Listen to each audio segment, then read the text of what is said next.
الصلاة والسلام والتحية والإكرام على سيد الأنبياء والمرسلين الذي سمي في السماء بأحمد وفي الأراضين بأبي القاسم محمد.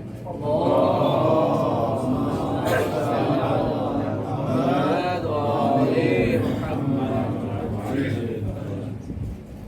وعلى أهل بيته الطيبين الطاهرين المعصومين الذين أذهب الله عنهم الرجس وطهرهم تطهيرا.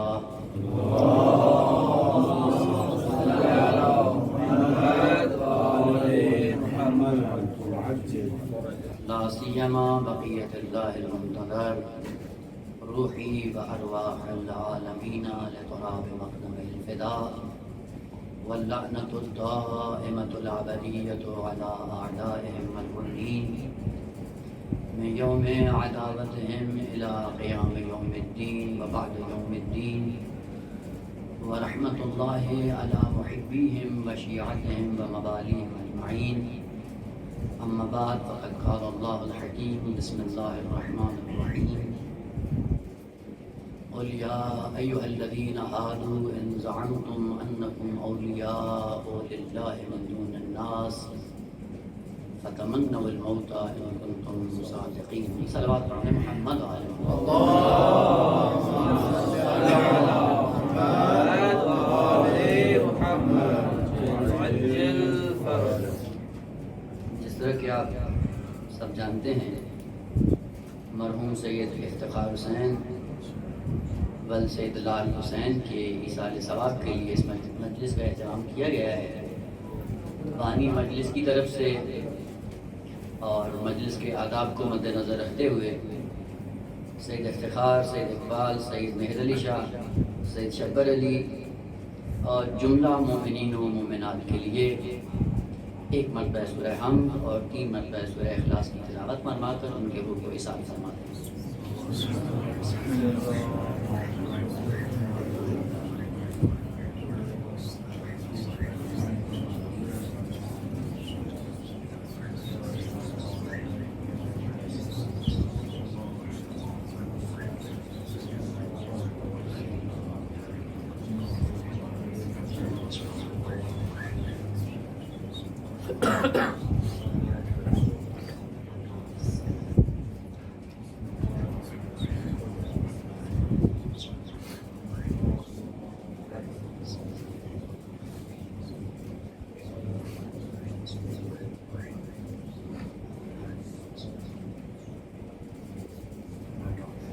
سہمت ہو تو ایک بار پھر خاندان اہل بیت اطہار پہ بلند آواز سے سلام کریں.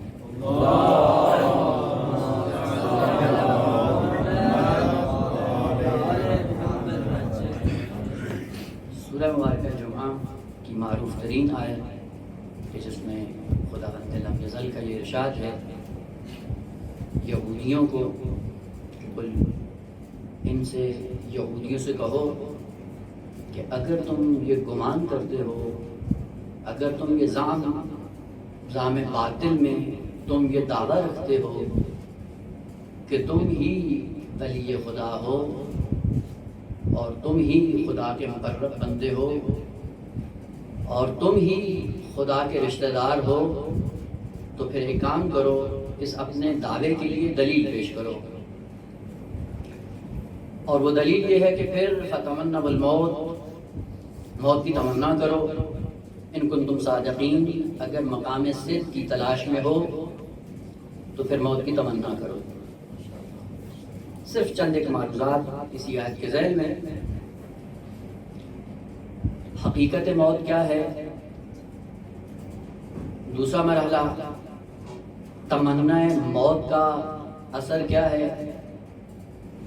اور تیسرا مطلب ملاقات موت سے انسان کہاں پہنچتا ہے.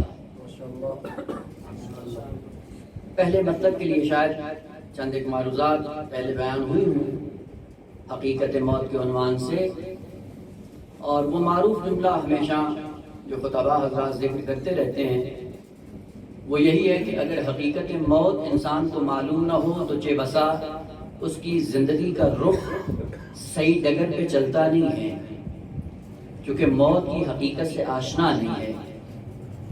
ہم نے شاید یہ سمجھ رکھا ہے کہ موت نابودی کا نام ہے، موت مٹ جانے کا نام ہے، موت ختم ہو جانے کا نام ہے، لیکن نہیں، قرآن نے جس حقیقت کی طرف اشارہ کیا ہے، موت مٹنے کا نام نہیں ہے، موت نابود ہونے کا نام نہیں ہے، اصل موت نیستی اور عدم نہیں ہے، اس لیے کہ خداوند عالم فرماتا ہے الذی خلق الموت والحیات لیبلوکم ایکم احسن عملا۔ موت مخلوق خدا ہے، اگر مخلوق خدا ہے تو اس کا کام نابود کرنا نہیں ہے، اور موت نابودی کا نام نہیں ہے، بلکہ جس طرح معصومین علیہ السلام نے یہ ارشاد فرمایا کہ موت کیا ہے، اس کی حقیقت کیا ہے، کہ موت کو ذریعہ بنایا گیا ہے تمہیں ایک دار سے دوسرے دار میں منتقل کرنے کے لیے۔ جس حقیقت کو خداوند عالم نے خلق فرمایا ہے اسی کا نام موت ہے۔ موت مخلوق خدا ہے، اور قرآن کی اگر اصطلاح میں دیکھنا چاہیں تو قرآن کیا فرماتا ہے، اور قانون کلی ذکر کرتا ہے کل نفس ذائقۃ الموت، ہر نفس موت کو چکھنے والا ہے، اور یہ ادبیات بتاتی ہیں جو چکھتا ہے وہ زندہ رہ جاتا ہے، جس کو چکھا جاتا ہے وہ ختم ہو جاتا ہے۔ انسان موت کو چکھ کر خود زندہ رہ جاتا ہے اور موت کو مار کر اگلے مرحلے میں بڑھ جاتا ہے۔ تو پھر حقیقت موت کیا ہے؟ عزیزان محترم، قرآن نے جتنی آیات کے اندر انسان کا تذکرہ کیا ہے وہ در حقیقت انسان کو انسان کے کمالات تک پہنچانے کے لیے ان تعبیروں کو استعمال کیا گیا ہے۔ یعنی انسان یا بشر ہے یا انسان ہے، بشر ہے بالفعل، انسان ہے بالقوہ، اس بشریت کے سائے میں مقام انسانیت تک پہنچے گا، اور بشریت سے مقام انسانیت تک جانے کے لیے جس قانون کو خداوند عالم نے معین کیا ہے اس قانون کا نام ہے موت۔ موت کے سائے میں انسان بشریت کے لبادے میں جو دنیا میں آیا ہے اس لبادے کو چھوڑ کر مقام انسانیت تک جا پہنچے گا۔ اگر موت کی حقیقت یہ ہے کہ موت اس بشر کو مقام انسانیت تک پہنچانے کے لیے خداوند عالم نے خلق کی ہے تو پھر یہ ایسی حقیقت ہے کہ یقیناً اس کی تمنا کرنی چاہیے۔ انسان کی تمنائیں مختلف ہوتی ہیں، آرزویں انسان بہت کرتا ہے، اور بعض ایسی ہوتی ہیں جن کو جامع عمل پہنا لیتا ہے، اور بعض آرزوؤں کی حد تک رہ جاتی ہیں اور انسان ان تک نہیں پہنچ پاتا ہے۔ آپ اپنی زندگی میں اگر ملاحظہ کریں کتنے ایسے لوگ ہیں جو مال کی آرزو میں زندگی گزار دیتے ہیں اور آخری دم تک دنیا سے چلے جاتے ہیں، لیکن ان کی آرزویں پوری نہیں ہوتی، اور کئی ایسے ناکام مجردین ہوتے ہیں جن کی آرزویں ہوتی ہیں کہ کہیں پہ پہنچ جائیں، لیکن زندگی بھر گزر جاتی ہے اور ان آرزوؤں کو پورا نہیں کر پاتے ہیں۔ خداوند عالم نے ایک ایسی حقیقت سے آشنا کیا اور کہا کہ یہ ایک ایسی حقیقت ہے، اگر اس کی فقط آرزو کرو گے تو اس کا کم ترین اثر یہ ہوگا کہ بشر سے اور بشریت سے نکل کر انسانیت کے جادے پہ آ جاؤ گے۔ کم ترین اثر موت کی آرزو کا، اور جو موت کی آرزو کرتا ہے وہ بشریت کے لباس کو چھوڑ کر انسانیت کے راستے پہ چل نکلتا ہے۔ انسانیت کا راستہ، اور یہ عجیب حقیقت ہے خداوند عالم نے جو اس انسان کو دی، ایک جسم ہے، جسم کے اعتبار سے یہ بشر ہے، اور اس جسم کے ساتھ ایک اور حقیقت وابستہ ہے بنام روح، جس اعتبار سے یہ انسان کہلاتا ہے۔ اور قرآن کی لطافت کو آپ محسوس کریں، جہاں پہ انسان کے بشر ہونے کے جنبے کو بیان کیا وہاں پہ اس کو حیوانوں کے ساتھ ذکر کیا۔ عجیب بات ہے، یہ لطافت ہے قرآن کی۔ وَفَاكِهَةً وَأَبًّا مَتَاعًا لَكُمْ وَلِأَنْعَامِكُمْ۔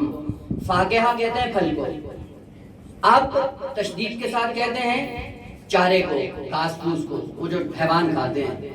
خدا کہتا ہے ہم نے فاکہہ بھی خلق کیے اور چارہ بھی خلق کیا، اور یہ متاع ہے، غذا ہے کس کی؟ متاعا لکم ولانعامکم، فاقہ تمہارے لیے ہے اب اور چارہ جانوروں کے لیے ہے۔ یہاں پہ انسان کو جانور کے ساتھ ملا کر ذکر کیا جا رہا ہے، اور یہ انسان خوش ہو جاتا ہے کہ شاید میری تعریف کی جا رہی ہے کہ مجھے پھل دے کر انسان بنا دیا اور حیوان کو چارہ دے کر حیوان بنا دیا۔ نا عزیزان محترم، جو پھل کھاتا ہے وہ بھی چرتا ہے، جو گھاس کھاتا ہے وہ بھی چرتا ہے، اور یہ انسان کا وہ جنبہ ہے جو جنبہ بشری ہے، جسمانی ہے، یہ حقیقت انسانی نہیں ہے۔ اگر جانور چارہ کھاتا ہے اور زندہ رہتا ہے اور انسان بھی اسی طرح چرتا رہتا ہے اور کچھ لقمہ گلے سے نیچے اتار کے سمجھتا ہے کہ شاید میں زندہ ہوں، نہ، یہ ابھی حیوان کی صف میں ہے، مقام انسانیت پہ نہیں آیا ہے۔ مقام انسانیت پہ کب آئے گا؟ جب بشریت کے تقاضوں کو چھوڑ کر انسانی تقاضوں کو پورا کرے گا، اور پورا کرتے ہوئے جب موت کی تمنا کرے گا، خداوند عالم اٹھا کر اس کو ملائکہ کی صف میں شمار کرتا ہے۔ شاہد اللہ انہ لا الہ الا ہو والملائکۃ واولو العلم، یہاں پہ انسان کا تذکرہ کر کے اس انسان کو آگاہ کیا کہ اگر ملائکہ کی صف میں آنا ہے تو پھر موت کی تمنا کرو۔ اصلاً انسان ہوتا ہی وہ ہے جو موت کی تمنا کرے، موت کی آرزو میں رہے۔ الہ العالمین اگر موت کی تمنا کریں، پہلا سوال یہ کہ موت کی تمنا کیوں کریں؟ کہا مگر تمہارا دعویٰ نہیں ہے کہ تم خدا کے ولی ہو، تم خدا کے محب ہو، تم خدا کا قرب چاہتے ہو، تم خدا کے پاس جانا چاہتے ہو؟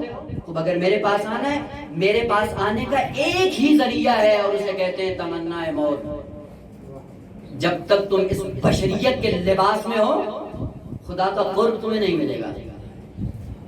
جب تک اس بشریت کے جال میں پھنسا ہوا ہے یہ انسان، خدا کا قرب حاصل نہیں کر سکتا۔ اگر خدا کے قریب ہونا ہے کا راستہ یہ ہے، اس خول سے اپنے آپ کو باہر نکالو، بشریت کے تقاضوں کو ختم کرو، انسانیت کے تقاضوں کو اپنے اندر جگہ دو، تاکہ خداوند عالم کا قرب حاصل کر سکو۔ اور خدا کے قریب ہونے کے لیے راستہ فقط موت ہے۔ جب موت آئے گی انسان کو، تب اللہ کے قریب ہو جائے گا۔ البتہ یہ ذہن میں رکھیے، وہ جو جہنم میں جائے گا وہ بھی اللہ کی بارگاہ میں جا رہا ہے، جو بہشت میں جائے گا وہ بھی اللہ کی بارگاہ میں جا رہا ہے۔ دونوں اللہ کی طرف جا رہے ہیں، لیکن ایک وہ ہے جو رحمت خدا سے جا کر ملاقات کرے گا، اور ایک وہ ہے جو غضب خدا سے جا کے ملاقات کرے گا۔ جہاں دونوں اللہ کی طرف رہے ہیں، لیکن کون سے چہرے سے ملاقات کریں گے کا یہ تمنا موت سے پتہ چلے گا۔ جیسی تمنا ہوگی، جیسی آرزو ہوگی، ویسا مقام ملے گا۔ اس تمنا موت سے جو انسان کو درجات ملتے ہیں وہ کتنے ہیں؟ قرآن نے بہت زیادہ ذکر کیے ہیں، لیکن دامن وقت میں گنجائش نہیں کہ میں سب کو بیان کر سکوں، صرف 3 کی طرف اشارہ کرتا ہوں۔ پہلا جو خود آیت کے اندر موجود ہے، اے یہودیو اگر تم یہ دعویٰ کرتے ہو کہ تم اللہ کے ولی ہو اور اللہ کے قریب ہو، فتمنوا الموت، موت کی تمنا کرو، ان کنتم صادقین۔ بھئی یہ آیت کلمہ صادقین پہ کیوں ختم ہو گئی؟ یہی ذکر کرنے کے لیے کہ تمنا موت اور مقام صداقت میں کوئی ربط ہے۔ یعنی مقام ہے ایک صداقت، مقام صدق، اور اس مقام صدق تک جانے کے لیے پہلا رکن اگر آپ نے اپنے اندر پیدا کر لیا بنام تمنا موت، خداوند عالم صادقین کی صف میں آپ کو معشوق کرے گا۔ مقام صداقت ہے کیا؟ یہ بھی عجیب ہے کہ قیامت کے قرآن نے بہت سے نام ذکر کیے ہیں، اور ہر نام کو ذکر کرنے کے پیچھے ایک حقیقت کار فرما ہے۔ یوم القیامت ہے تو قیامت کو قیامت کیوں کہتے ہیں؟ پیچھے ایک فلسفہ ہے۔ یوم الحشر کہتے ہیں، پیچھے ایک حقیقت ہے۔ یوم التغابن کہتے ہیں، پیچھے ایک حقیقت ہے۔ یوم الجم کہتے ہیں، اس کے پیچھے بھی ایک حقیقت ہے۔ یعنی ہر نام جو قرآن نے ذکر کیا ہے، 150 کے قریب قیامت کے نام ہیں قرآن کے اندر، اور ہر نام کے پیچھے ایک حقیقت ہے۔ ان میں سے ایک مقام صدق تک جانے کے لیے ہمیں کیا کرنا ہے، اور کون سے ایسے لوگ ہیں جو مقام صدق پہ فائز ہو جاتے ہیں۔ لہذا قرآن نے ذکر کیا کہ بعض ایسے لوگ ہیں فی مقعد صدق عند ملیک مقتدر۔ اگر مقام صدق کو پانا ہے تو کچھ ارکان ہیں جو اپنے اندر پیدا کرو، اور اگر وہ ارکان پیدا کر لیے مقام صدق پہ آپ کو پہنچا دیا جائے گا، صادقین کی صف میں آپ کو معشوق کر دیا جائے۔ پہلے مانا کر دوں پھر انشاءاللہ آتا ہوں ارکان کی طرف۔ مقام صدق کیا ہے؟ ہمیشہ یاد رکھیے گا کہ صدق کے اندر دو حقیقتیں ہوتی ہیں، اگر دونوں حقیقتیں آپس میں ملتی جلتی ہوں، دونوں کا آپس میں ارتباط ہو، ایک حقیقت دوسرے سے کاملاً ملتی جلتی ہو، کہا جاتا ہے یہ اس کے مطابق ہے، پلٹ کر وہ اس کے مطابق ہے۔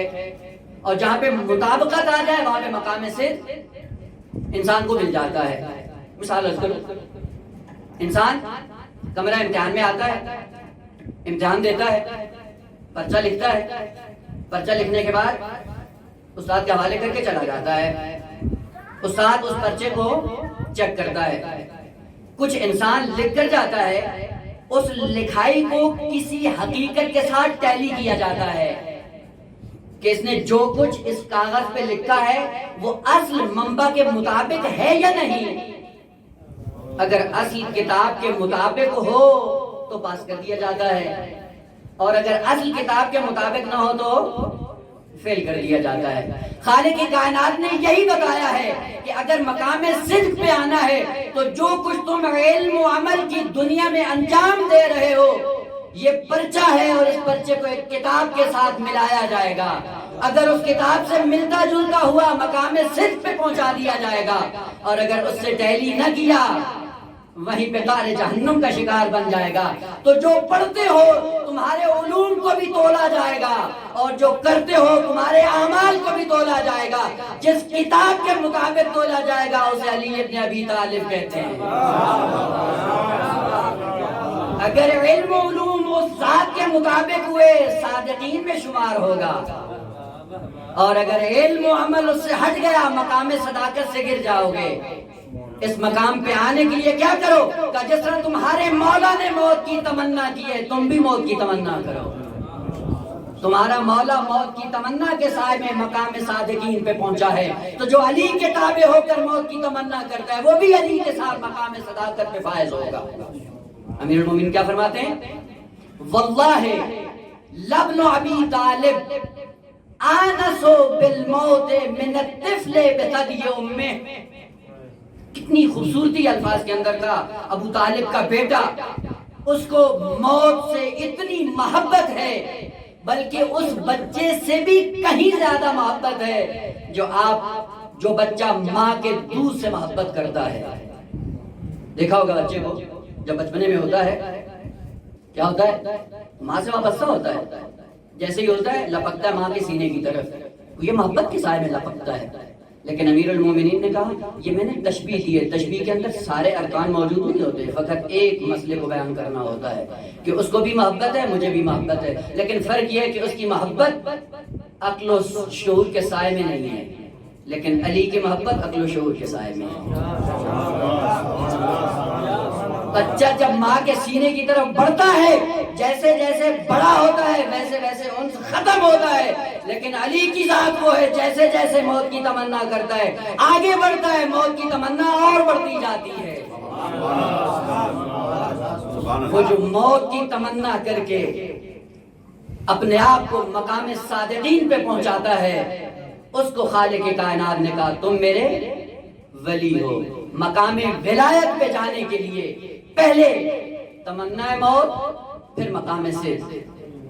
مقام صدق تمنا موت سے وجود میں آتا ہے، موت کی آرزو کریں، اور اس کا نتیجہ کیا ہوتا ہے؟ جو موت کی آرزو میں ہوتا ہے وہ اپنے آپ کو بشریت کے لبادے سے نکال کر انسانیت کے جادے پہ گامزن کرتا ہے، انسانیت کے کمالات کی طرف لپکتا ہے، پھر حیوانی خصوصیات کو چھوڑ کر ملائکہ کے اوصاف کو اپناتا ہے۔ لیکن بعض ایسے لوگ ہیں جو موت کی تمنا کرتے ہیں لیکن بشر بن کر موت کی تمنا کرتے ہیں، اور جب آخری وقت آتا ہے اور آخری وقت میں جب ان کا انجام آتا ہے، قرآن فرماتا ہے یضربون وجوہہم وادبارہم۔ بعض ایسے لوگ ہیں کہ جنہوں نے موت کی تمنا کی لیکن حیوانیت کے لباس میں رہ کر، بشریت کے لباس میں رہ کر موت کی تمنا کی۔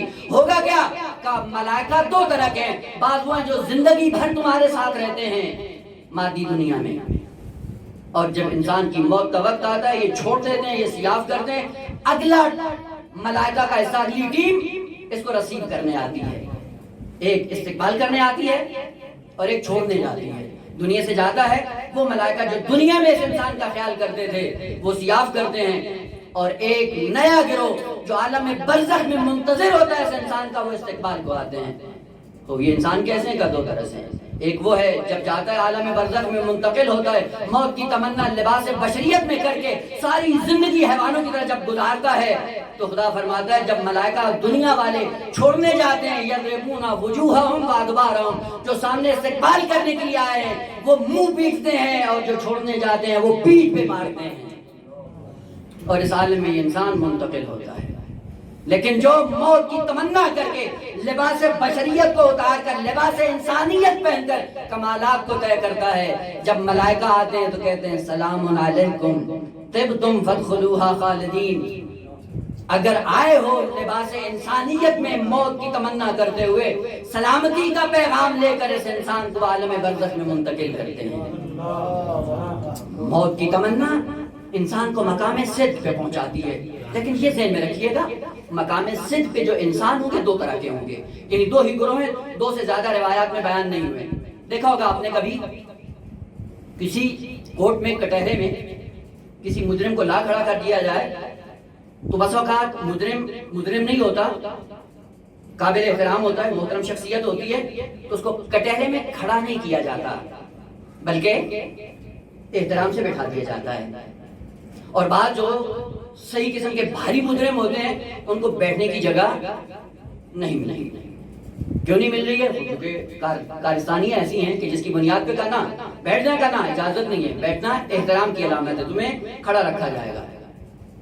قرآن فرماتا ہے فی مقعد صدق عند ملیک مقتدر، جب مقام صدق پہ پہنچو گے وہ جو خالصتاً موت کی تمنا کرتے ہیں کہ ان کو بٹھا دیا جائے، فی مقعد صدق، مقام صدق پہ قعود بٹھا دیا جائے، ان کو احترام ان کا یہ ہے، عزت و احترام سے ان کو بٹھا دیا جائے، حساب کتاب ان کا بعد میں کیا جائے گا۔ لیکن بعض ایسے ہیں کہ ان کو کھڑے رکھو، جب آئیں گے خدا کے کٹہرے میں عدالت میں ان کو کھڑا رکھو۔ یہ کون سے لوگ ہیں جن کو بٹھا دیا جائے گا اور جن کو کھڑا کیا جائے گا؟ کہ وہی دو لوگ ہیں جو دنیا میں، ایک وہ گروہ تھا جو دوسروں کی ٹانگیں کھینچتا تھا، ان کو معاشرے میں مستقل نہیں ہونے دیتا تھا، کہ ان کو کھڑا کر کے ان کا حساب کتاب لیا جائے۔ دنیا میں کسی کے احترام کے لیے کوئی اہتمام کیا؟ کسی کو کوئی لفظ سکھایا کہ یہ اپنے پاؤں پہ کھڑا ہو جائے؟ کسی کی مالی معاونت کی تاکہ یہ فقر سے نکل کر اپنے آپ کو مستقل بنا لے؟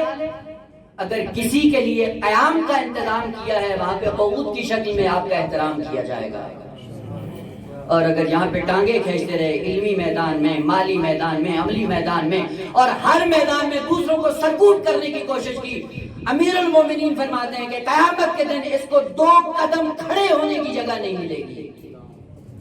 وہ شکر ادا کرے خدا کا جس کو قیامت کے دن 2 قدم کی جگہ مل جائے اور کھڑا ہونے کا اس کو موقع مل جائے، وإلا اکثر ایسے ہوں گے کہ جن کو کھڑا ہونے کا بھی موقع نہیں ملے گا۔ جیسی تمنا موت ہے ویسے خداوند عالم کا عکس العمل ہوگا۔ اگر مقام صدق پہ آنا ہے موت کی تمنا کرو۔ دوسرا مقام جہاں پہ انسان پہنچتا ہے تمنا موت کے سائے میں، خداوند عالم ارشاد فرماتا ہے اِنَّا أَخْلَصْنَاهُمْ بِخَالِصَةٍ ذِكْرَ الدَّارِ، مقام اخلاص، جس سے قرآن نے 2 تعبیریں استعمال کی ہیں، مخلصین اور مخلصین۔ مخلص اور مخلص کا مقام اخلاص پہ آنا ہے، موت کی تمنا کرو۔ تمنا موت کے بغیر مقام اخلاص پہ نہیں آ سکتے۔ تو مقام اخلاص کیا ہوتا ہے؟ مقام اخلاص کم ترین اس کا درجہ یہ ہے کہ جس پہ حضرت ابراہیم سے لے کر ساری نسل ابراہیم وہاں پہ موجود ہوگی۔ لہذا خداوند عالم فرماتا ہے اِنَّا أَخْلَصْنَاهُمْ، ہم نے ان کو مقام اخلاص پہ پہنچایا، ہم نے ان کو مخلص بنا دیا، ہم نے ان کو مخلص بنا دیا۔ کیوں؟ وجہ کیا تھی؟ ہم نے ان کو ایسا مخلص بنایا، بخالصتن، اس طرح سے خالص بنایا جس کے پیچھے سبب یہ تھا ذکر الدار، ہمیشہ موت کی یاد میں تھے۔ جو ہمیشہ موت کی تمنا میں ہوتا ہے خدا مخلص بنا دیتا ہے۔ مخلص ہوتا کیا ہے؟ عربی میں مخلص یا مخلص، جہاں پہ چیز ملاوٹ ہو، 2 نمبر ہو۔ ہمارے اپنے ملک میں تو یہ چیزیں بڑی آسانی سے مل جاتی ہے، پتہ چل جاتا ہے۔ جس چیز کو لوگ خالص نہیں ملتی ہے، حتیٰ زہر بھی لینے جائیں وہ بھی خالص نہیں ملتی ہے۔ تنگ آ کے آدمی زہر کھا لے اور انسان کو یقین ہو جائے کہ یہ زہر خالص ملے کہ نہ، وہ بھی خالص نہیں ملتا ہے۔ جہاں پہ 2 نمبر اور ملاوٹ کی چیز ہو اسے مخلوط کہا جاتا ہے، اور اگر 2 نمبر چیزیں اس سے نکال لی جائیں اور خالص چیز بنا دی جائے اس کو مقام اخلاص یا خلص یا مخلصین سے تعبیر کیا جاتا ہے۔ فرض کریں گندم کے اندر جب بیچتے ہیں تو تھوڑا سا جو بھی ملا دیں، تھوڑی سی کنکریاں بھی ملا دیں، ریت بھی ملا دیں، مٹی بھی ملا دیں، ملانے کے بعد پھر بیچنا شروع کر دیں، تو یہ کیا ہے؟ مخلوق۔ تو اس کو خالص کرنے کے لیے کیا کرا کہ جو کو الگ کرو، مٹی کو الگ کرو، کنکری کو الگ کرو، جب یہ خالص بن جائے گی یہ مقام اخلاص پہ آ جائے گی، اور جیسے ہی چیز خالص ہوتی ہے قیمت اس کی بڑھ جاتی ہے۔ وہ جب تک ملاوٹ میں ہوتی ہے اس کی کوئی ویلیو نہیں ہوتی، جب خالص بنتی ہے چیز بڑھ جاتی ہے۔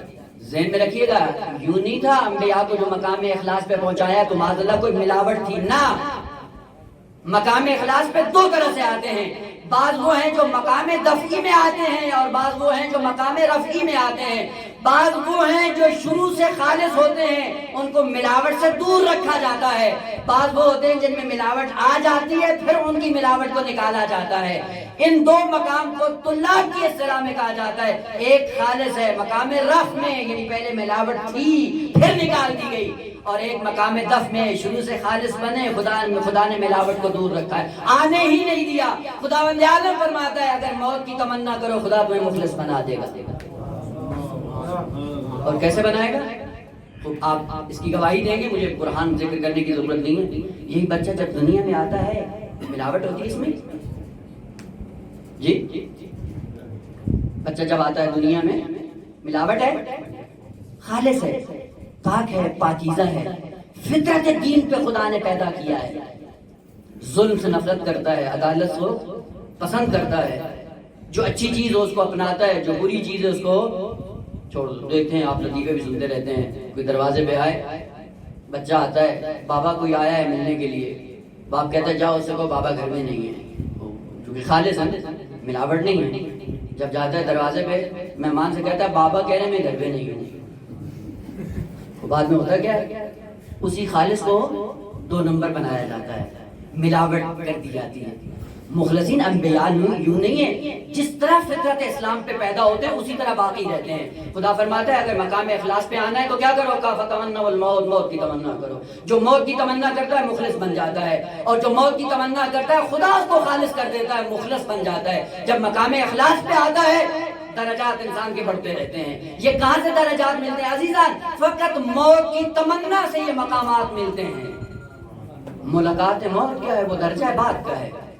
تیسرا درجہ جو انسان کو ملتا ہے مقام اجتبا پہ آ جاتا ہے، خدا اس کو مجتبا بنا دیتا ہے۔ یہ کلمات سنے ہوئے امام حسن نے، مجتبا۔ وہ مجتبا کیا ہے؟ اجتبا یا مجتبا یا جبایت یا جابیہ، یہ عربی کے کلمات ہیں۔ معنی کیا ہوتا ہے؟ 2 خصوصیات ہوتی ہیں لفظ جبایت کے اندر یا مجتبا کے اندر۔ پہلی خصوصیت یہ ہوتی ہے کہ کسی چیز کو بھرا جائے، جو خالی اس کو بھرا جائے، بھرنے کے بعد پھر اس میں سے چنا جائے۔ پہلے بھریں پھر چنیں۔ جب یہ 2 عمل آپ انجام دیں تو کہا جاتا ہے عربی میں کہ آپ نے اجتبا کا کام انجام دیا، اور جس پہ ہوتا ہے اس کو مجتبا کہتے ہیں۔ مثال فروٹ کی دکان ہے، آپ بیچتے ہیں تو سب سے پہلے کیا کرتے ہیں؟ دکان میں فروٹ کو لا کے بھرتے ہیں۔ بھرنے کے بعد بعض ایسی ہیں دکانیں دیکھا ہوگا آپ نے کہ وہ جب لینے جائیں تو آپ کو کہتے ہیں کہ نہیں ہم ڈالیں گے۔ بعض دکاندار ہیں آپ کو شاپر دے دیتے ہیں کہ نہیں آپ چن کے ڈال لیں۔ جو شاپر آپ کو دے دیں اور آپ سے کہیں کہ چن کر ڈال لیں، یہ جو آپ انتخاب کر رہے ہیں اس عمل کو عربی میں اجتبا کہا جاتا ہے۔ مجتبا کون ہوتا ہے؟ جس کو چنا جاتا ہے۔ پہلے بھرا جاتا ہے پھر چنا جاتا ہے، اس لیے حوض کو جابیہ کہا جاتا ہے۔ حوض پانی کا، جب آپ پانی سے اس کو بھرتے ہیں، بھرنے کے بعد وہ جابیہ بن جاتا ہے، اور اپنی مقدار کے بعد جب اٹھا لیتے ہیں تو یہ اجتبا کہلاتا ہے۔ جتنی آپ کی ضرورت ہے آپ اٹھا لیں۔ جابیہ کی جمع شاید پہلی دفعہ سن رہے ہوں گے، لفظ جابیہ کی جمع ہے جواب، یہ عموماً آپ استعمال کرتے ہیں۔ جواب جابیہ کی جمع ہے۔ کہتے ہیں نا جی یہ سوال کا جواب دیں، یہ جواب کیا ہے؟ یہ فعال کے وزن پہ لفظ جابیہ کی جمع ہے۔ تو جواب کو جواب کیوں کہتے ہیں؟ اس لیے کہ جب کوئی سائل آتا ہے آپ کے سامنے تو آپ اپنے دماغ میں، مغز میں، نفس میں، روح میں جا کر مراجعہ کرتے ہیں کہ جو بھرا تھا، علوم کا ذخیرہ اکٹھا کیا تھا، اس میں سے انتخاب کرتے ہیں ایسے علم کو جو سامنے والے کے سوال کے مطابق ہوتا ہے۔ اگر سامنے والے کے سوال کے مطابق ہوگا تو جواب کہلائے گا، اگر مطابق نہیں ہوگا تو جواب نہیں کہلائے گا۔ یعنی انتخاب آپ کا جواب دینے سے پہلے اس کو بھرنے کی ضرورت ہے۔ اگر بھرا نہیں ہے تو جواب بھی نہیں دے سکتے۔ لیکن بڑے کہتے ہیں خوش بختانہ یا بڑی پاکستانی قوم ماشاءاللہ ساری مجتہد ہے۔ جب بھی کوئی پوچھا جائے سوال، ماشاءاللہ لا علم یا لا ادری کا نعرہ نہیں آتا ہے زبان پہ، جو پوچھے سب کچھ جانتے ہیں۔ او بھائی جواب دینے سے پہلے اس کھوپڑی کو بھرنا ہے، جب بھریں گے پھر اس میں سے انتخاب کرنا ہے، پھر سائل کے سوال کا جواب دینا ہے۔ خداوند عالم نے کہا جب موت کی تمنا کرو، خدا فرماتا ہے سب سے پہلے میں تمہیں کمالات سے بھروں گا، اور جب تم کمالات سے بھر جاؤ گے پھر میں تمہیں چنوں گا۔ جب میں چنوں گا تم مجتبی بنو گے، جب مجتبی بنو گے پوری بشریت تمہارے نقش قدم پہ چلتی ہوئی موت کے ساتھ اپنے آپ کو ہمکنار کر دے گی۔ جو مجتبی کی منزل پہ آتا ہے وہ دوسروں کے لیے اسوہ بن جاتا ہے۔ اس لیے مجتبی لقب ہے امام حسن مجتبی کا، لیکن یہ بھی ذہن میں رکھیے گا کہ جتنے القاب ہیں وہ سارے ائمہ کے ہیں۔ ایسا نہیں ہے کہ امام حسن مجتبی ہیں تو حسین نہیں، امام سجاد نہیں، باقر نہیں، نہ سب مجتبی ہیں۔ اگر مرتضیٰ ہیں تو سب مرتضیٰ ہیں، اگر مصطفیٰ ہیں تو سب مصطفیٰ ہیں۔ وہ پھر ایک نام سے مشہور کیوں ہو جاتا ہے کہ یہ زمانے کی ستم ظریفی ہے، جس قسم کے حالات پیدا کرتے تھے ائمہ معصومین اسی کمالات کا اظہار کرتے تھے، انہی کمالات سے مشہور ہو جایا کرتے تھے۔ تو اللہ سب کے سب کاظم ہیں، سب کے سب رضا ہیں، سب کے سب صادق ہیں، سب کے سب باقر ہیں، لیکن جیسے جیسے معاشرہ مشکلات کا شکار ہوتا ہے ائمہ اسی کمال کا اظہار کرتے ہوئے نظر آتے ہیں اور اسی کمال سے معروف ہو جاتے ہیں۔ مجتبی کی ضرورت تھی اس معاشرے میں جہاں پہ فقر کو عام کیا جا رہا، مجتبی نے آ کر ضیافت کے دسترخوان کو عام کر کے یہ بشریت کو بتا دیا میرا بابا بھی مجتبی ہے اور بابا کی میراث کا وارث بن کر میں بھی مجتبی ہوں۔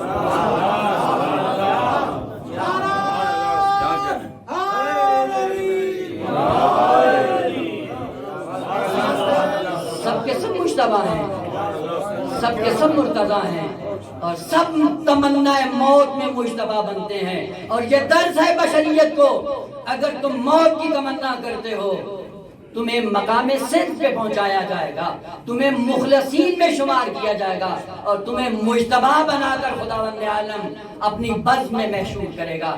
اب ان کمالات کے باوجود کوئی ایسا انسان ہے جو یہ تمنا نہ کرے کہ مجھے موت آنی چاہیے؟ موت کا تعارف ہم نے نہیں کروایا، اگر موت کا تعارف کروایا ہوتا تو یہ بشریت لمحہ بلمحہ موت کی یاد میں ہوتی، لمحہ بلمحہ موت کی تمنا میں ہوتی، اس کی آرزو موت بن جاتی۔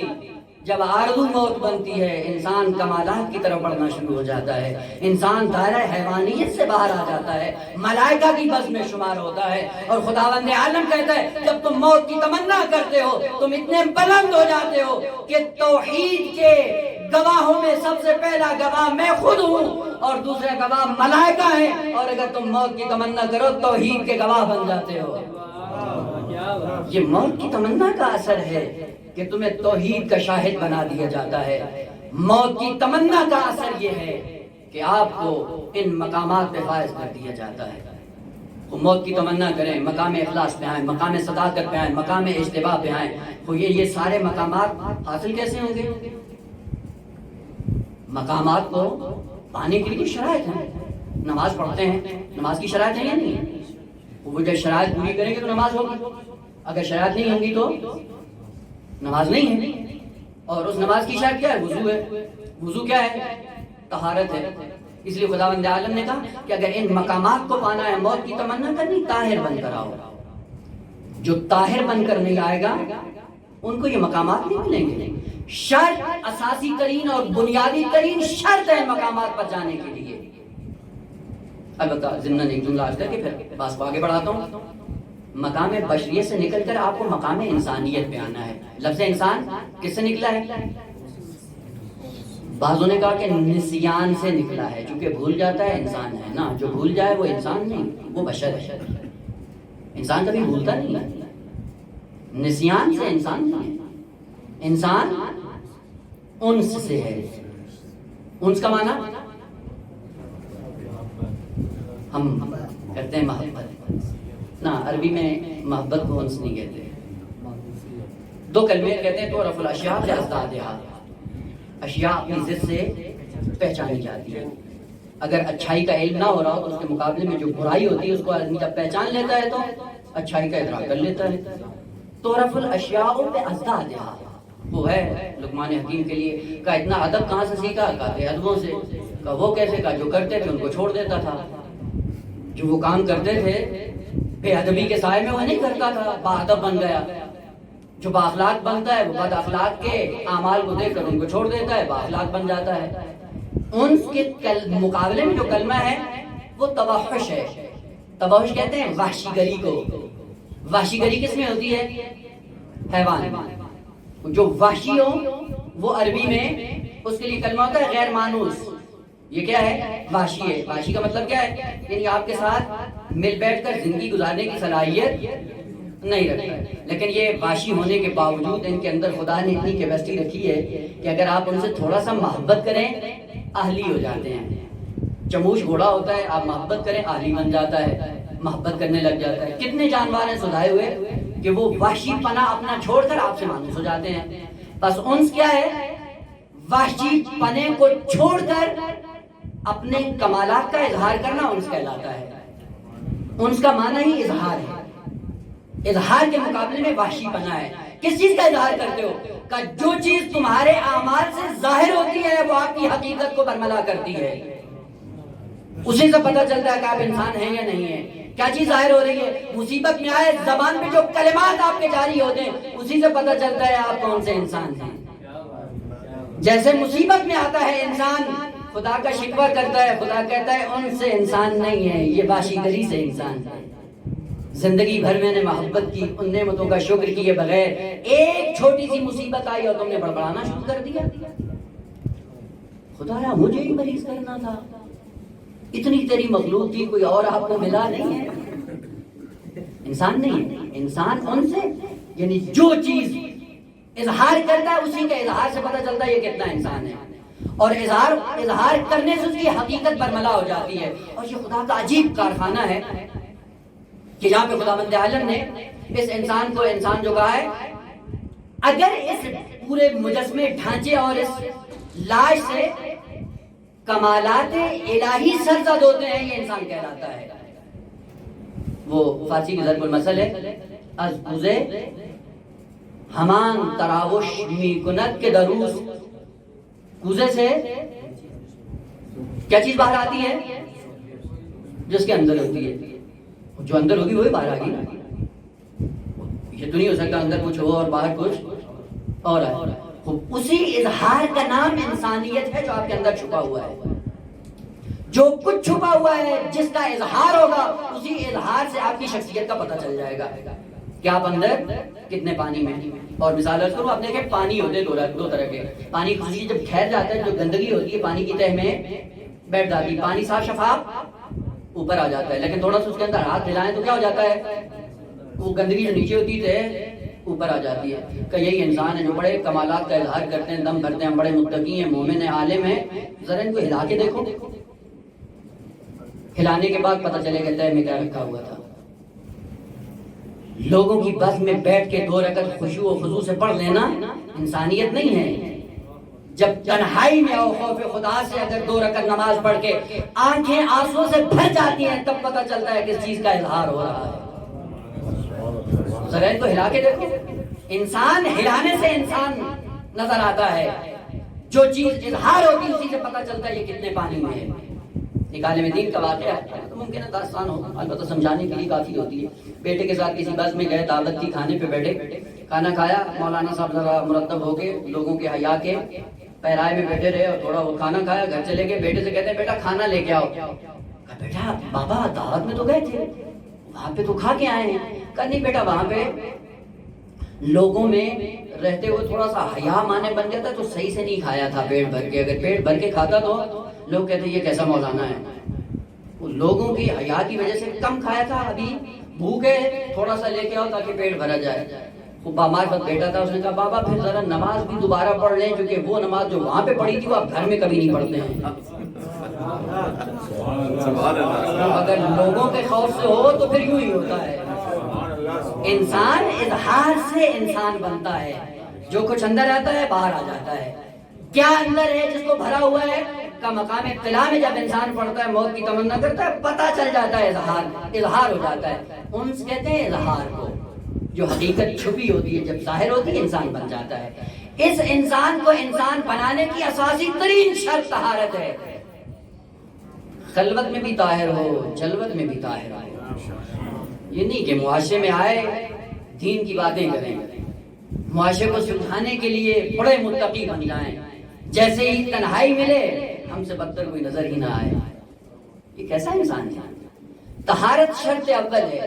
اور خداوند عالم نے اس انسان کی حقیقت کے اظہار کرنے کے لیے نظام ایسا بنایا ہے, پورے اس ڈھانچے کو, مادی جسمانی ڈھانچے کو آپ دیکھیں, اتنی حقیقت اور اتنی حکمت بھری اسی ڈھانچے کے اندر. خدا شاید اگر یہی موجود انسان کو سمجھ آ جائے کہ میں کیا ہوں, اسی دن سے خدا کی بارگاہ میں جھکنا شروع ہو جائے.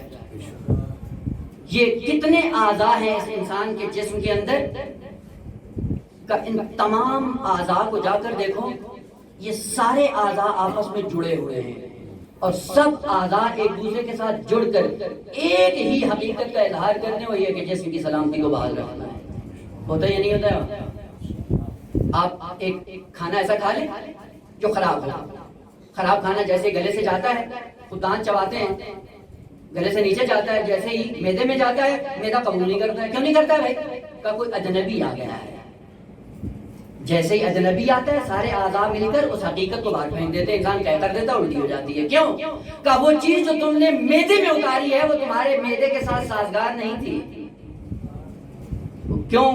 کہ اس لیے کہ سارے اعضاء ملے ہوئے تھے, مل کر انہوں نے آپ کی سلامتی کو برقرار رکھنا ہے, اور وہ تکوین کے سائے میں آپ کی سلامتی کو برقرار رکھے ہوئے ہیں. کبھی سوچا اس چیز کو؟ آلودہ فضا ہوتی ہے, ناک کے ذریعے آپ تنفس کرتے ہیں, آلودہ ہوتی ہے. خدا نے یہ فری میں آپ کو فلٹر دیا ہوا ہے ناک کا, کہ جیسے ان دو نالیوں سے وہ آکسیجن اندر جاتی ہے, کثیف اور مضر ذرات ان دو نالیوں سے پہلے وہ بال عکس کر لیتے ہیں, صاف شفاف آکسیجن بنا کر نیچے جسم میں ڈال دیتے ہیں. یہ فلٹر کس نے لگایا ہے؟ آپ جا کر دیکھیں, یہ ہوا ہوگا. آپ دیکھیں جب بخار ہوتا ہے انسان کو تو یہ ناک کا فلٹر کام کرنا چھوڑ دیتا ہے, اور وہ جیسی ہوا آتی ہے ویسے نیچے چلی جاتی ہے. جب ویسی جاتی ہے دماغ جلتا ہے یا نہیں؟ کہتے ہیں ناک جل رہی ہے. کیوں؟ جیسی جا رہی ہے آ رہی ہے ویسے ہی جا رہی ہے, فلٹر کام نہیں کر رہا ہے. اور اس فلٹر کی خصوصیت یہ کہ جتنا معتدل آکسیجن اس کو چاہیے ہوتا ہے وہ گرمی سردی میں دونوں فراہم کرتا ہے. اے سی بھی لگا ہوا ہے, بخاری بھی لگی ہوئی ہے. سردی ہوتی ہے بخاری کا کام دیتا ہے, گرمی میں اے سی کا کام دیتا ہے, فری میں لگا ہوا ہے. کیوں؟ کیونکہ ان کی ذمہ داری یہ ہے کہ اس بدن کی سلامتی کو انہوں نے محفوظ رکھنا ہے. پورے اعضاء ایک دوسرے کے ساتھ تعاون کر کے اس انسان کی سلامتی کو برقرار رکھے ہوئے ہیں. اتزعم انک جرم صغیر وفیک انت والعالم الاکبر, تم اپنے آپ کو مختصر سا ڈھانچہ سمجھتے ہو, ہم نے پوری کائنات کو تمہارے اندر سما کر دنیا میں بھیجا ہے. اور وہ انسان ہی نہیں ہے جس کو معاشرے کا غرب نہ ہو. وہ انسان ہی نہیں ہے جو اپنی ہم نو کے مفادات کے لیے کام ہی نہ کرے. وہ ان سے نکل جاتا ہے, وحشی پنے میں آ جاتا ہے, انسانیت سے گر جاتا ہے, توحش کا شکار ہو جاتا ہے. اسی لیے امام باقر علیہ السلام کے سامنے ایک شخص آیا, کہا مولا میں آپ کا شیعہ ہوں. امام علیہ السلام نے فرمایا آپ ہمارے شیعہ ہوں؟ کہا نہ شیعہ نہیں ہوں. کہا محب؟ مولا نے کہا محب بھی نہیں. پھر مولا میں کیا ہوں؟ کہا میں معیار بتاتا ہوں, اس معیار پہ اگر اترتے ہو تو آج کے بعد اپنے آپ کو محب کہنا, اگر وہ معیار نہیں ہے تو اپنے آپ کو ہمارا محب بھی نہ کہو. امام نے فرمایا کہ جو ہمارا محب شیعہ نہیں, شیعہ کی بات ہو رہی ہے, وہ مرتبہ ہی بالا کر ہے. محب کی بات کیا ہے؟ کہ ہم یوں ہیں کہ ہم جب اپنے چاہنے والوں کے لیے خرچ کرتے ہیں ہمیں خوشی محسوس ہوتی ہے, جب اپنے پہ خرچ کرتے ہیں ہم مغموم ہو جاتے ہیں. کیوں؟ اپنا پیٹ بھر لیا, کیوں اپنے اوپر خرچ کر دیا. کہ جب اپنے اوپر خرچ کرتے ہیں مغموم ہوتے ہیں، جب دوسروں پہ خرچ کرتے ہیں خوش ہوتے ہیں. علامت تمہارے اندر ہے یا نہیں ہے؟ اگر یہ علامت ہے اپنا امتحان کرو. اگر یہ علامت ہے تو کہو ہمارے محب ہو، شیعہ نہیں ہو. شیعہ کی بات دیگر ہے. ہم منہ بھر کے شیعہ کہہ دیتے ہیں، اصلا ائمہ نے ہمیں محب کے طور پہ بھی قبول کیا ہے یا نہیں کیا ہے؟ محب بھی ہے یا نہیں ہے؟ تمنا موت سے انسان ائمہ کا شیعہ بنتا ہے. ہم تو محب کی منزل پہ نہیں ہیں. دوسروں پہ خرچ کر کے خوشی ہوتی ہے یا دوسروں کی ٹانگ کاٹ کے خوشی ہوتی ہے یا دوسروں کا پیٹ کاٹ کے خوشی ہوتی ہے؟ بھلے الانسانو علی نفسہ ہی بصیرہ. موت کا انتظار نہ کرو. اسرائیل کا آتا ہے انتظار نہ کرو کہ اسرائیل آ کر آپ کو بتائے گا کہ تمہارے اندر کیا حقیقت تھی.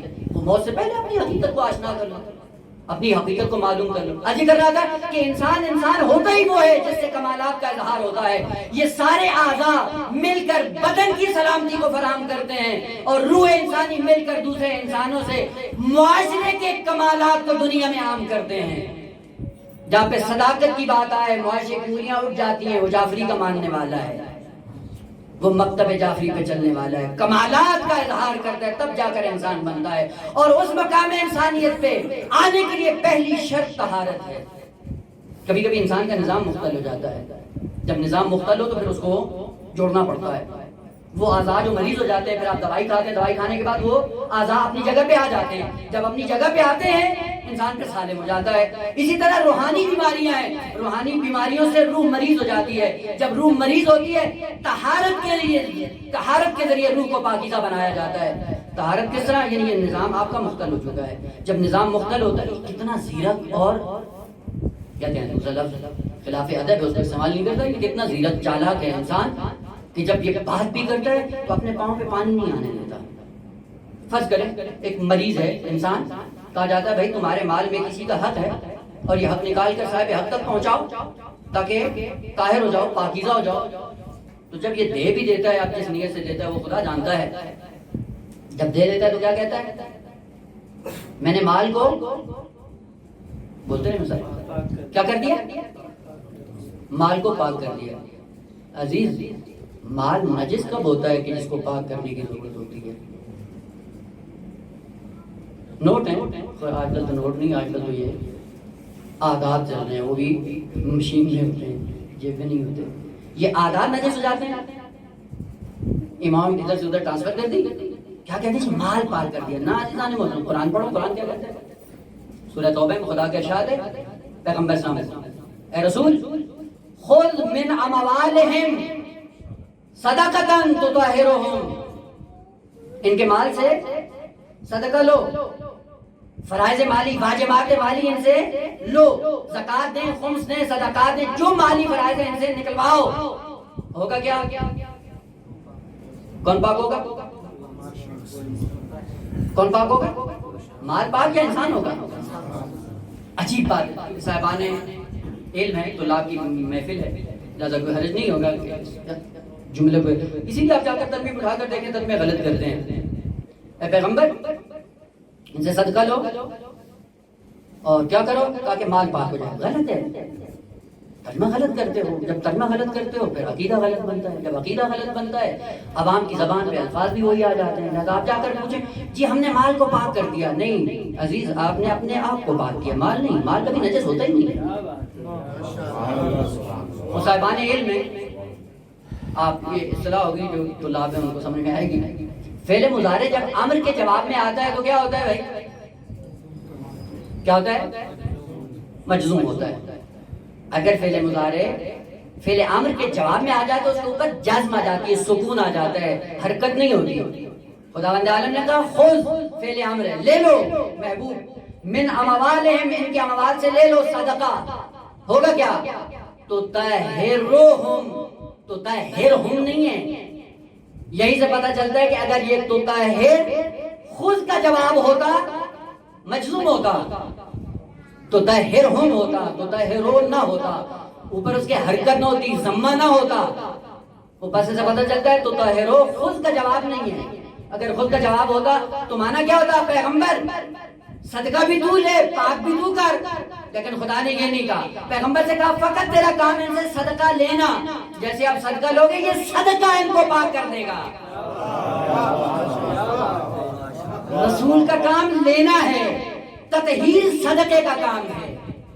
اسی لیے خداوند عالم نے کہا خود من اموالہم صدقۃ تطہرہم, یہ صدقہ ان کو پاک کرے گا. یہ صدقہ جو خود پاک ہوتا ہے تو دوسروں کو پاک کرتا ہے, جو نجس ہوتا ہے وہ دوسروں کو پاک نہیں کرتا. اسی لیے دوسری اصطلاح کا صاحبان علم کے لیے کیا ہے, آپ پڑھتے رہتے ہیں کہ جب جملہ فعلیہ ہو, نکرہ کے بعد ہو تو اس کا رول کیا ہوتا ہے. نکرہ کے بعد جملہ تو کیا بنتا ہے صاحبان یاد, نکرہ کے بعد اگر جملہ آ جائے تو اس کی صفت بنتا ہے, اور اگر معرفہ کے بعد آ جائے تو حال بن جاتا ہے.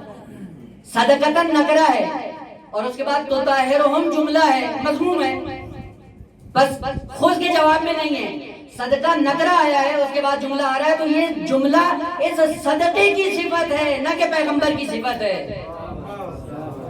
تو ترجمہ کیا ہوگا, اے محبوب تیرا کام ہے لینا, لیکن یہی جو تو ان سے نکالے گا اور یہ صدقہ نکلے گا, جیسے ہی صدقہ نکلے گا ویسے ہی اس انسان کو پاک کر دے گا. بس آلودگی انسان میں ہے, نجاست انسان کے اندر ہے, اور وہ نجاست کس کی ہے, حب مال کی. حب مال سے اپنے آپ کو نجس کیا ہوا ہے, آلودہ کیا ہوا ہے, اور وہ جو حب مال کا شکار ہو جاتے ہیں موت بڑی سخت آتی ہے. کیوں؟ کیونکہ موت میں سارے یہ روابط ختم ہونے ہیں. جب یہ سارے روابط ختم ہوں گے تب انسان پاک ہوگا. کچھ بہتر کہ ملک الموت کے آنے سے پہلے ہی ختم کر دو ان وابستگیوں کو, ان روابط کو, ان تعلقات کو. کتنا دل جڑا ہوا ہے ہمارا مال کے ساتھ, اور یہی مال کی محبت انسان کو آلودہ کر دیتی ہے. نظام انسانی مختل ہو جاتا ہے. اس جسم کو اور اس روح کو پاک کرو. پاک کرنے کا ذریعہ کیا ہے, کہ مال سے وابستگی کو ختم کرو. عجیب بات ہے, جملہ آگے عرض کر دوں. حاکم شام امیر المومنین کی ہر طرح سے تنقید کیا کرتا تھا, اور جو بھی آتا تھا اس سے کہتے تھے کہ امیر المومنین کے بارے میں حجب کرو, توہین کرو. تو جو جتنی توہین کرتا تھا اس کو اتنے حساب سے تھیلیاں مل جاتی تھی. ایک عراقی گیا, بھوکا تھا, حاکم شام کے سامنے آیا اور کہتا ہے کہ معاویہ نے کہا کہ امیر المومنین کی تنقید کرو. کہتا ہے میں ایسے شخص کے پاس سے آیا ہوں جو بہت بڑا بخیل ہے, ایسے شخص کے پاس سے آیا ہوں جو بہت بڑا بزدل ہے, اور بھی ہیں, فقط یہ دو آپ کی زحمت تمام کر دوں. کبھی کبھی ہوتا یہ تھا کہ ان کا ضمیر بھی بیدار ہو جاتا تھا. دشمنی کرتے تھے لیکن کبھی کبھی فطرت کی آواز پہ لبیک کہتے تھے. جب اس نے کرنا کیا تو حاکم شام نے کہا بکواس بند کرو, منہ بند کرو, تمہیں معلوم نہیں ابو الحسن کون ہے؟ کہا ابو الحسن کی ذات وہ ہے کہ اگر اس کو 2 خزانے دے دیے جائیں, انبار دے دیے جائیں, ایک سونے کا بھرا ہو اور ایک بھوسے کا بھرا ہو, جب راہ خدا میں دینے آئے گا سب سے پہلے سونا دے گا. بھوسا بعد میں راہ خدا میں تقسیم کرے گا. اور جہاں تک بدبخت تو نے بات کی ہے کہ علی بزدل ہے, ہمارے اجداد کو تیرے باپ نے مارا ہے. بات کرو جو عقل میں آنے والی ہو. اسی لیے امیر المومنین, اور یہ بہت بڑا مقام ہے. ایک سائل آتا ہے مولا کی بارگاہ میں اور آ کر سوال کرتا ہے کہ مولا مجھے کچھ چاہیے, اور امام نے اشارہ کیا اپنے خزانچی کو, آتے ہی الفن, اس کو 1000 دے دو. اب وہ چونکہ 1000 کا عدد تھا, اور عدد 2 ہوتے تھے, سفید بھی ہوتے تھے, زرد بھی ہوتے تھے. سفید یعنی درہم, زرد یعنی دینار. درہم چاندی کے ہوتے تھے, دینار سونے کے ہوتے تھے. مولا نے کہا اس کو 1000 دے دو. اس خزانچی نے پلٹ کے کہا مولا درہم دوں یا دینار دوں؟ امام نے ارشاد فرمایا کلاہما عندی حجران, دونوں پتھر ہیں, علی کی نگاہ میں دونوں پتھر ہیں, اس کو وہی دو جس کی حالت کو بہتر بنا سکتا ہے. ایسی نگاہ ہماری, علی کا چاہنے والا ہو, موت کی تمنا کرنے والا ہو. وہاں تو درہم و دینار تھے, سونا چاندی تھا. آج ایک کاغذ کی تھوڑی سی چمک ہوتی ہے, وہ کاغذ کی چمک ہمیں کھا جاتی ہے, اور وہ ہے کیا ہوگی اعتبار, آج ہے کل نہیں ہوگی. علی کا چاہنے والا کیسا تھا؟ اپنے آپ کو پاک کرو, موت کی تمنا کرو. جب موت کی تمنا کرو گے تب تمہیں مقام مخلصین تک، مقام صداقت تک اور مقام ولایت تک پہنچایا جائے گا، یا مقام صدق تک پہنچایا جائے گا۔ موت کی تمنا کرو، ہوگا کیا؟ کہا تم مخلص بن جاؤ گے۔ تمنا موت کرو گے تو کیا بنو گے؟ کہا صادق بن جاؤ گے۔ موت کی تمنا کرو، کیا بنو گے؟ کہا مجتبی بن جاؤ گے۔ یہ تمنا موت کا نتیجہ ہے کہ یہ تین مقامات ملتے ہیں، جو موت سے ہم کنار ہو جائے وہ ان کا امام بن جاتا ہے۔ اور کربلا کے مکتب میں ننھے ننھے پلنے والوں نے یہ ثابت کر دیا کہ وہ موت کی تمنا کر کے مجتبی بننے والے اور تھے، جو موت کی تمنا کر کے مخلصین کے مقام پہ آنے والے تھے وہ اور تھے، اور جو موت کی تمنا کر کے مقام صدق پہ آنے والے تھے وہ اور تھے۔ کہ یہ مکتب کربلا کا انتخاب تھا، جہاں پہ 13 سالہ نوجوان اور 18 سالہ کڑیل نوجوان یہ کہتا ہوا نظر آتا ہے، لسنا علی الحق، بابا آیا ہم حق پہ نہیں ہے؟ باپ نے فرمایا بیٹا اگر ہم حق پہ نہیں ہیں تو کون ہیں؟